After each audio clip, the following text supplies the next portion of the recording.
from the Mercedes Ladies, one of the co-founders of the Mercedes Ladies, which is one of the first all-female DJ rap group from the Bronx. And I am Sheri Sher.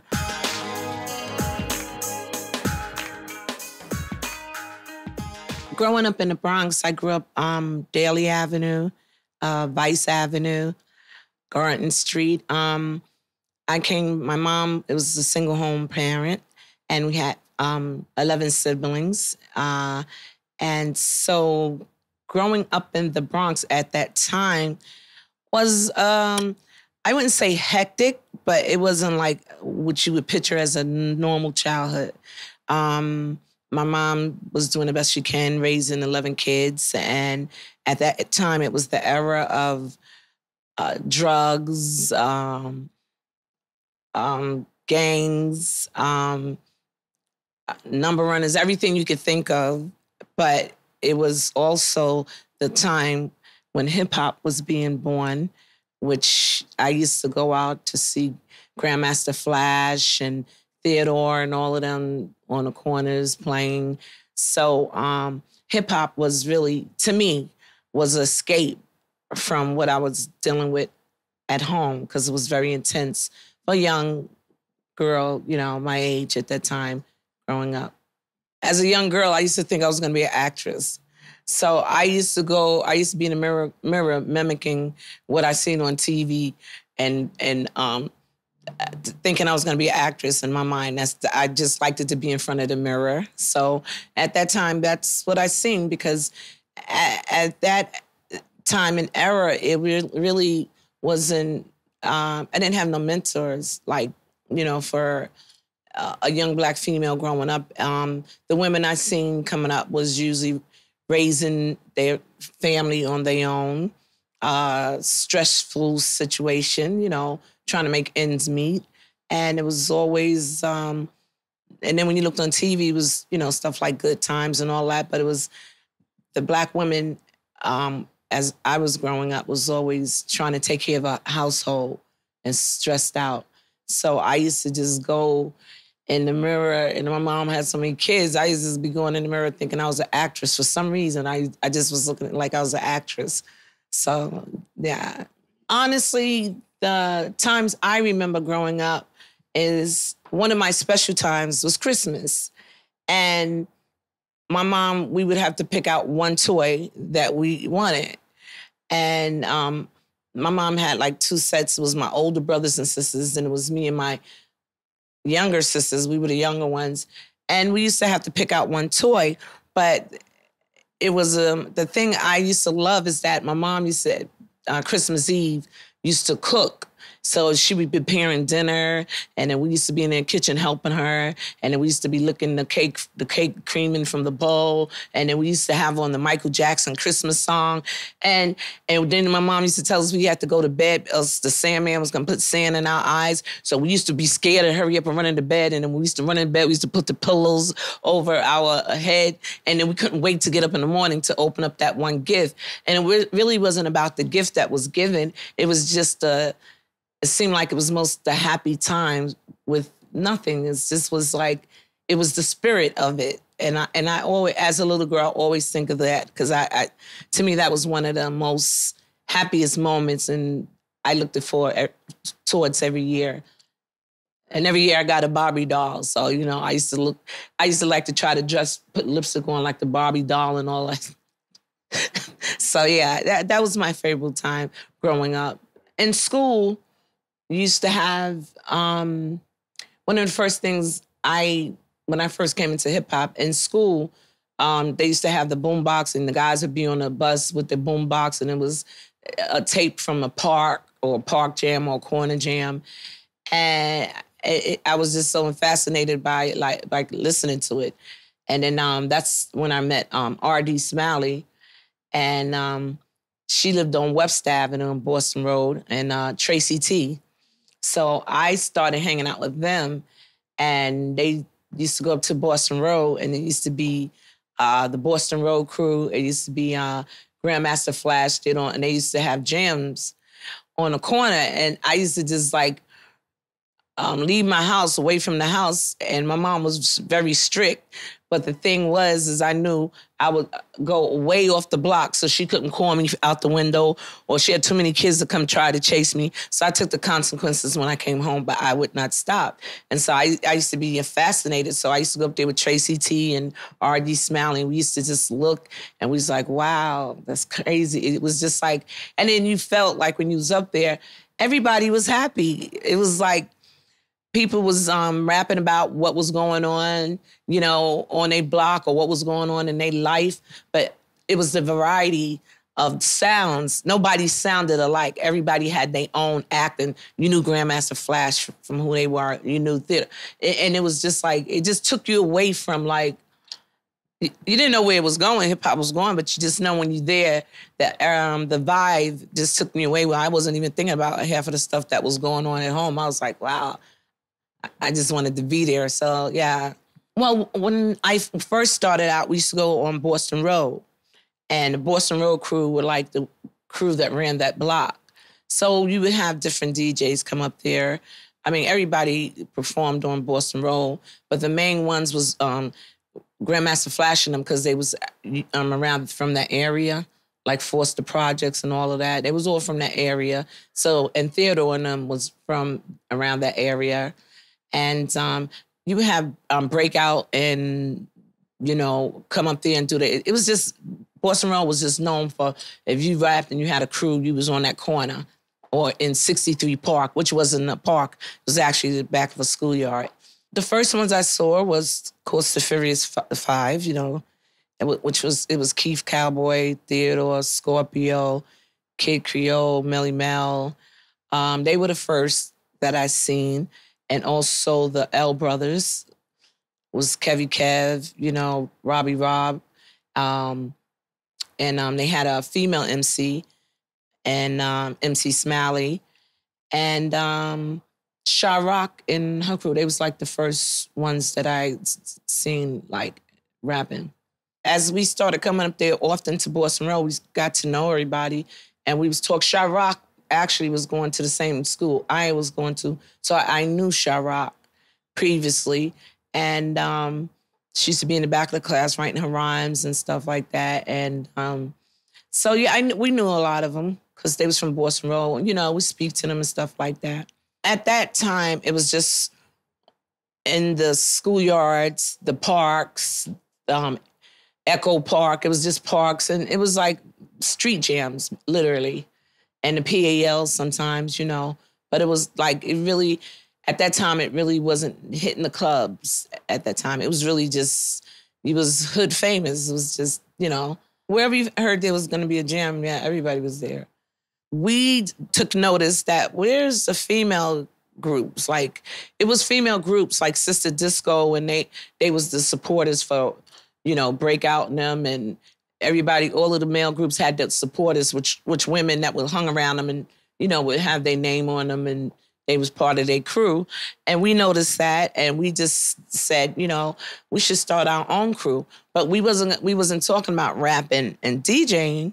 We was gonna start, we wanted to start a female crew where we promote parties and open up our own club. And that was in our head at like 14 and 15. And we was like, yeah, we should start be promoters, and we're gonna have a club. And that's where we started at. So we wasn't thinking about rapping. Actually, me, R.D. Smiley, Tracy T, and Little Bit, we was the one that was going up to Boston Road all the time. So we was getting together, making our plan to start a female crew that was going to promote parties. So we was just, as we was going up there, we was just figuring out how we going to do this. We was going to recruit some other females. And then we was trying to think of a name we was going to call ourselves. And so that's how that started. We ended up coming up with Mercedes Young Ladies. So we said we was gonna get shirts made up, and we was gonna recruit some girls. And from that, we got Zena Z, Ever Deaf. And so it was 5 of us at the time. Am I getting that right? Tracy, RD, Sheri Sher, Little Bit, Zena Z, and Ever Deaf, yes. So they agreed to be a part of Mercedes Ladies. And so we would like go meet on a stoop on Boston Road and have these meetings with a pen and a pad and how we was going to start out. And we was first going to get these sweatshirts drawn up, Mercedes Young Ladies, and we was going to promote our name and we was going to take it from there. And that's what we did. And Mercedes Young Ladies, we used to rock the T-shirt and we used to go to different jams and different parties. And the MCs started liking the name. The name became catchy. So when you hear a lot of the songs, it was like as soon as we walked in a party, they was like, Mercedes, Young Ladies, Mercedes. So we started getting famous for that name.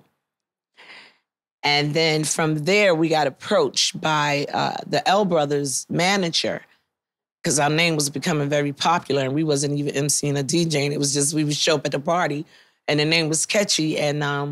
And we had a crew, or a female crew, and we had L Brothers manager, Trevor, came and approached us one time when it was a jam around Foster Project. And he asked, could we meet with them? Then he heard that we rap. And he said, I have a female DJ I want y'all to meet.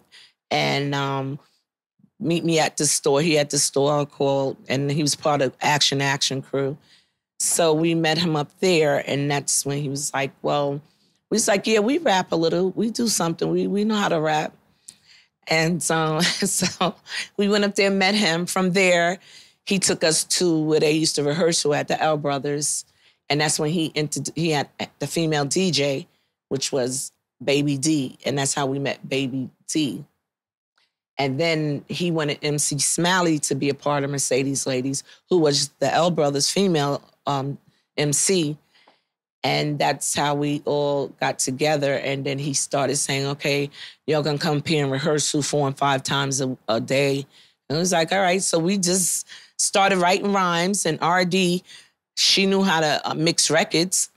And Baby D agreed to be part of the Mercedes Young Ladies. And she was wicked on the turntables because she was around Theodore, who was wicked. And she was bad. And we started joining together and becoming routines. And then he was like, well, y'all have like 4 or 5 weeks to get this together because I'm gonna start putting up flyers out. And the flyers is gonna have the first all-female DJ rap group, Mercedes Young Ladies. And so we had like 4 or 5 weeks of going up there rehearsing, coming home, your mom ready to bust your ass because she, excuse my language, she's like, hip-hop, rapping, are you kidding me? All she knew is we was out there in the street. All of our mothers was giving us rap, but we would still go up there, and that's how it began. She had no understanding of rap. In my mother's mind, I was out there running around with a bunch of boys, and I was gonna become pregnant. And I was gonna take to the streets, and that was her. And rap, she's like, what's rap? Like, rap was not respected in the mother, like rap, like you out there rapping. So she didn't know, she didn't have understand what it was about. But my mom was an entertainer. My mom used to sing. But to her, rap was, Sheri was out there hanging in the street, running with the wrong crowd, and who knows what she's doing. It took a process. She seen that nothing she could do, choke me, throw me against the wall, whatever, was not gonna stop me from going out and doing these gigs. And I was determined Mercedes Ladies was gonna be big. And at the time, we didn't know where it was going, how big we was gonna be, but we was gonna be hood big. Like we was gonna be, yeah, our name is known out there in the streets. And that was big for us, you know what I mean? After time went on and she realized what it was about, and that's when we started doing shows and we wasn't getting paid and we had all these different managers and we was stressed out. And then she started slowly getting into what was really going on. And then that's when she started, taking a notice of it. Yeah, not only did she support it, she decided to be our manager at one point. So, and that's when we was, at the time we was meeting with Russell Simmons and Sal that owned Disco Fever. So that's the time when she took on the thing to be our manager. Trevor, that got us going, he was the one that supplied the equipment and everything. And we used to have to carry our own equipment and go out there and promote ourselves. So that gave the start. My mom, when she stepped in and she started saying, well, y'all should start singing. And we was like, rappers don't sing. And she's like, yeah, y'all should start singing. And we was like, we're not gonna sing. Like, we're not, that'd be embarrassing. We're not singing, you know. But as time went on and we was going through different managers and really was getting jerked because we wasn't getting paid. Like we would go do shows at a PAL or skating ring and we wasn't getting paid. She stepped in. Russell decided to meet with us and Sal, and they was, Russell wanted to, started putting us out there at this rehearsal studio and for singing and preparing us and to do the studio. And we was in the studio like day and night with him, and we was doing this record called The Can Can. Well, when I knew Russell, he was managing, that's when Def Jam was starting, and he was managing Curtis Blow. And I knew Curtis Blow through my cousin, and that's how I met Russell Simmons. And he was a business guy. He was, you know, serious, and he had Curtis Blow at the time. And that's when every time when you see him, he was doing his thing, getting Def Jam started. So when we got with him, we was just excited and ecstatic about it. Like, wow, okay. After a while, we was tired of getting jerked. We got with Russell. We was, he had us out there at one of his vocal coaches' place all the time. And we was rehearsing day and night. And then when we went in the studio to record it, we was just so excited about it. And at that moment, he told us the record was going to be released. And we was all excited about it. And then we got the day before that, my mom had got eviction notice. So we was gonna get evicted. But we was just so excited, like, well, we got a record coming out and everything. And the night before, all of the girls, we all came to the house because we was looking forward to, okay, the record's gonna be playing on radio. And then instead we got a phone call and Russell said he decided to give the record to Allison Williams. And we was just crushed. We was crushed. Even thinking about it, I have tears. We was crushed. Allison Williams was a popular singer and she was under Def Jam. And the record, The Can Can, was, you know, The Can Can? Yes, you can. We did it in a singing and rapping version. But he decided to give it to Allison Williams, where she just sung the whole thing. The day when he told us it was gonna come out, we was crushed. We were crushed. Because we worked it so hard, like we was just crushed. Yeah, we got evicted, yeah. And now at that time, I went to live with my cousins and everybody just went to stay with it because stay until my mom got another apartment. So it was kind of a rough little time right that moment. At that time when I went to stay with my cousin in Harlem, she was known and she would go to all of the spots. And so she started taking me to spots. And that's when I met Guy Fisher at one of the spots. And he just started talking to me and he asked what I do. And I said, oh, I'm part of Mercedes Ladies. He says, oh, really? It's like, yeah. And we just talked. And then we left. And then my cousin was like, oh, you know who that is? That's Guy Fisher. And I was like, okay, I didn't really know to the extent who Guy Fisher was. But I got to know him and he met my sisters. And then he said he was going to manage us. And he started getting our outfits and introducing us to people. And like every time when my mom was in trouble, like with, you know, rent and stuff like that, he would come make sure we was all right and come check on us and buy us dresses, get us a photo shoot. And he was doing his thing. He was like, he took us under his wings, which I never forget. And, you know, we just loved him to death. And that was big and everybody knew him and he was just looking out for us, made sure we was okay, made sure we was, you know, not there out in the streets. And that fairy tale went because, you know, when we woke up and my mother's like, you know, he's in the paper. And then that's when we found out, what? And that's when we found out that he was arrested, and we was heartbroken again. It was like, wow. I mean, that we cried for days because he took us like, what he did, I would never forget. Like, he looked out for my family and the girls. And so that was another crushing moment for us. Yeah. I am a very creative human being, and that's one of my blessings God has given me. So I always have visions. So during this journey, I always kept like a little diary, which I still have today. And from that diary, I just used to write down everything that was going on. And we went and recorded that record with Donald D. Come rock to Donald. We recorded that with him and was doing shows with him with that. And Grandmaster Flash had produced a lot of stuff. So we did stuff with Donald D. that was recorded and came out. But that's when the group started breaking up because it was another thing. We recorded with him and all this, and then we didn't get our money.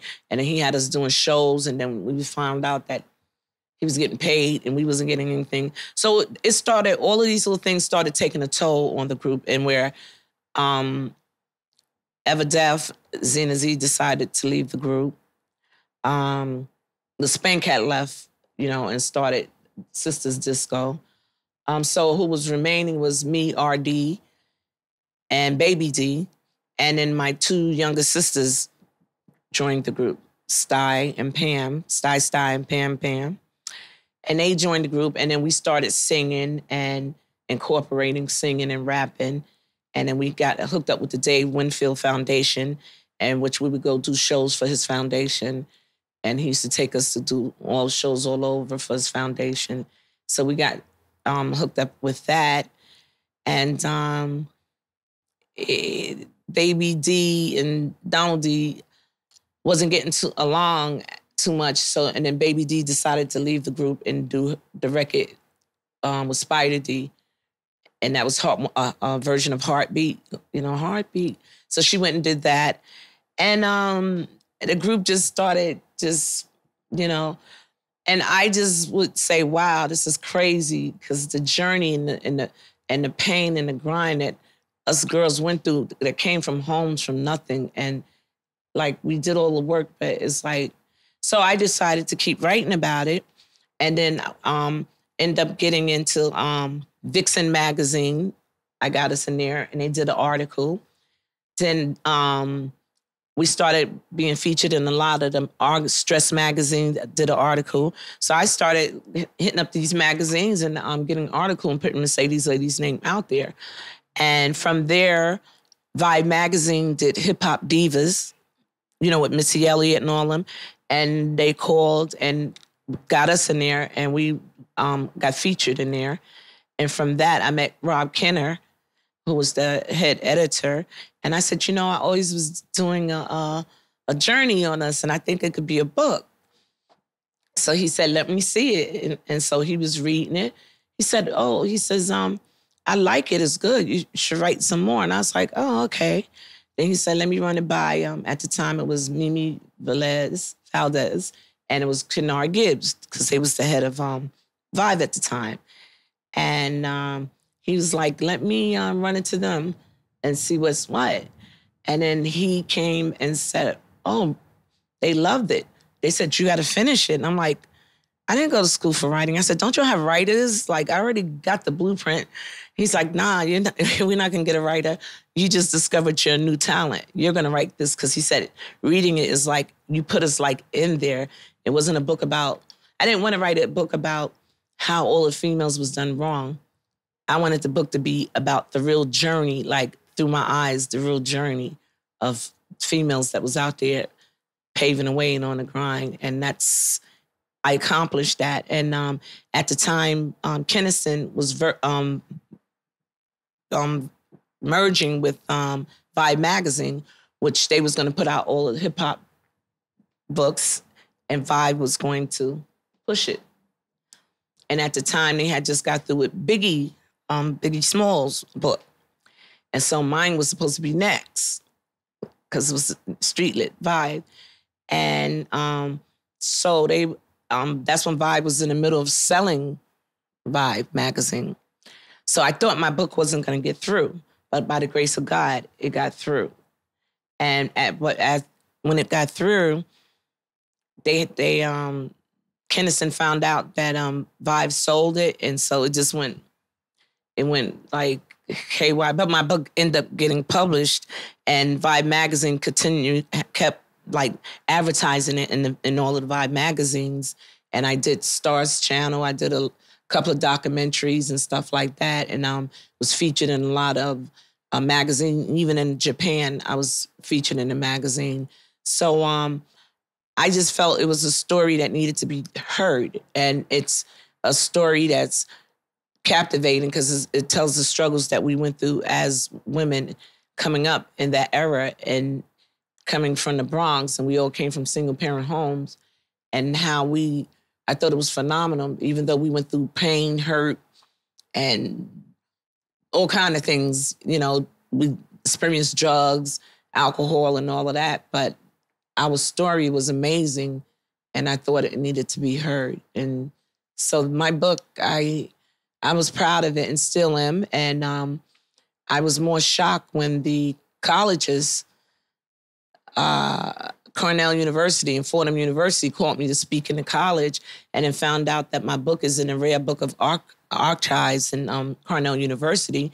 And when I went there to speak, and the students and the professors was like, so like, oh, and one of the professors said they took my book to Spain and quoted some, and you don't know that moment. I'm like, wow.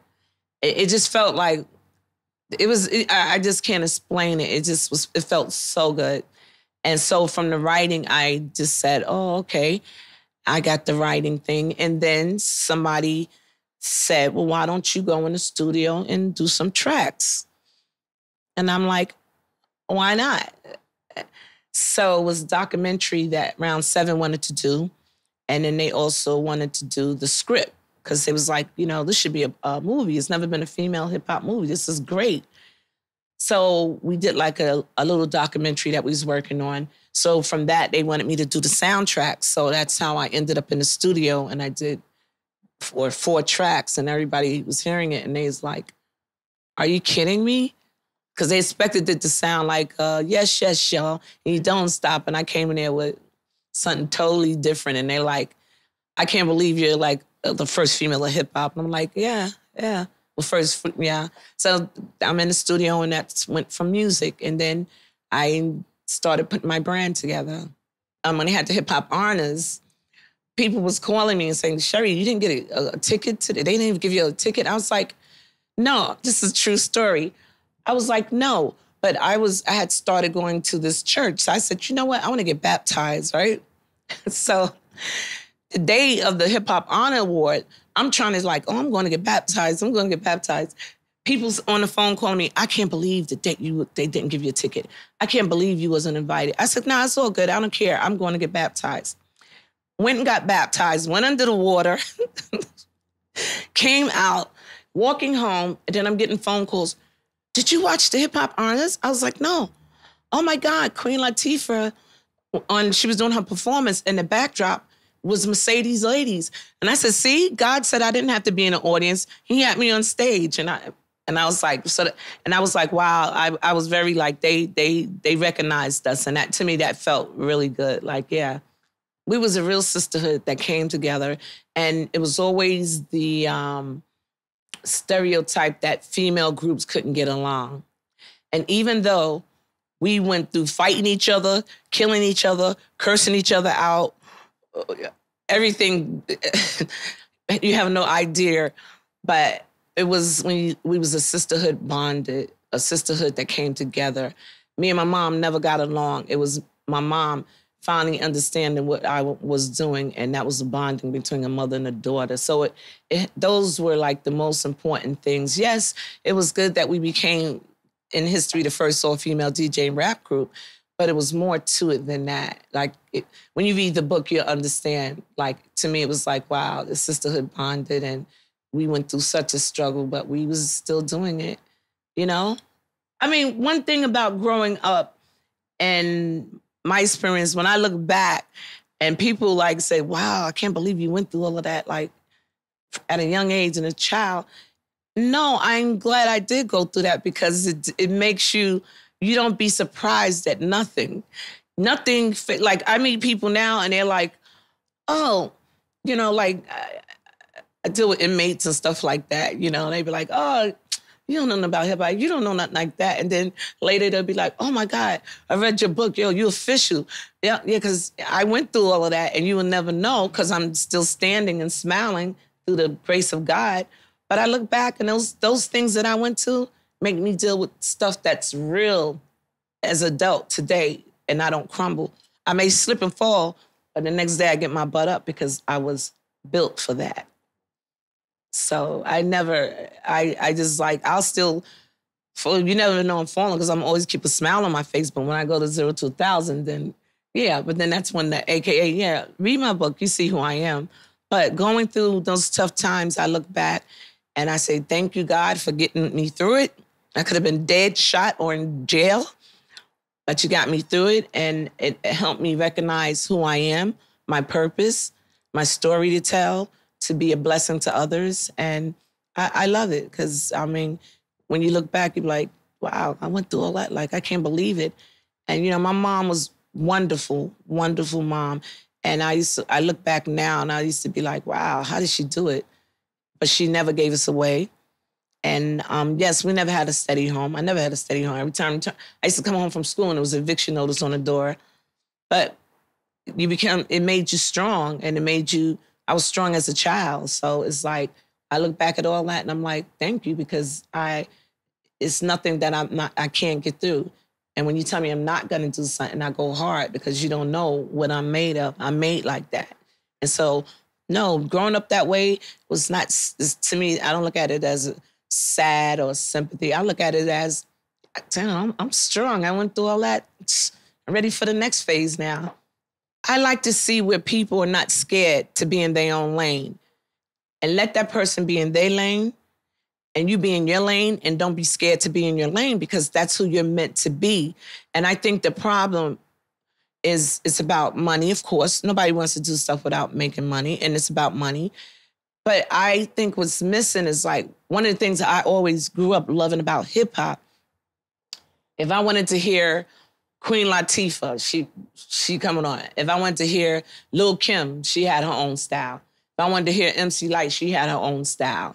If I wanted to hear Dougie Fresh, it was a variety, like it was like exciting, like wow. It was like, yeah. And if I felt that way, I want to hear a little bit of that. I want to hear. Now, to me, I listen to a lot of things and it's like everybody's just crossing each other's lane. Nobody's like like you have some people that come out and do well. Nicki Minaj do well. You have people that come out and do well. And then you have people that want to come out, but they want to follow what they're doing. And I think when you're not scared to be like me, I'm a legend. You know what I mean? I paved the way. I did the sweat. I did the grind. And will I get in I have. Well, you heard my stuff. I get in that mic. Yes, I do. Because I'm not going to stop because I grew up in that and that's what I do. And you can say what you want, but I'm going to be a grown, sexy woman still doing my thing and still could compete. And I think everybody should come out not scared to stay in your lane. My lane is not trying to be compete with the younger generation. No, my lane is right where it's at and where it's supposed to be. I'm a brand, so doesn't matter what struggle, and don't take bad things in life that happen to you as bad, because they're not. It's to mold you to who you're supposed to be. And the thing is that the weak get weaker and the strong get stronger. So never sit back and think that it's nothing that I have not been through. And I have no shame to say it. I dealt with drugs. I dealt with selling drugs. I dealt with everything you can name on the street. I've been through, certain type of abuses as a woman. But I'm still standing. I didn't let it take control of me. At that moment, that valley, high or low, don't take it as, oh, I'm ready to give up. I'm ready to throw in the towel. Nah, take that. Rejoice in that bad time because it's preparing you that when you get out here and whether you make it or not, you're going to always come up against some powerful stuff out here, and it's powerful stuff.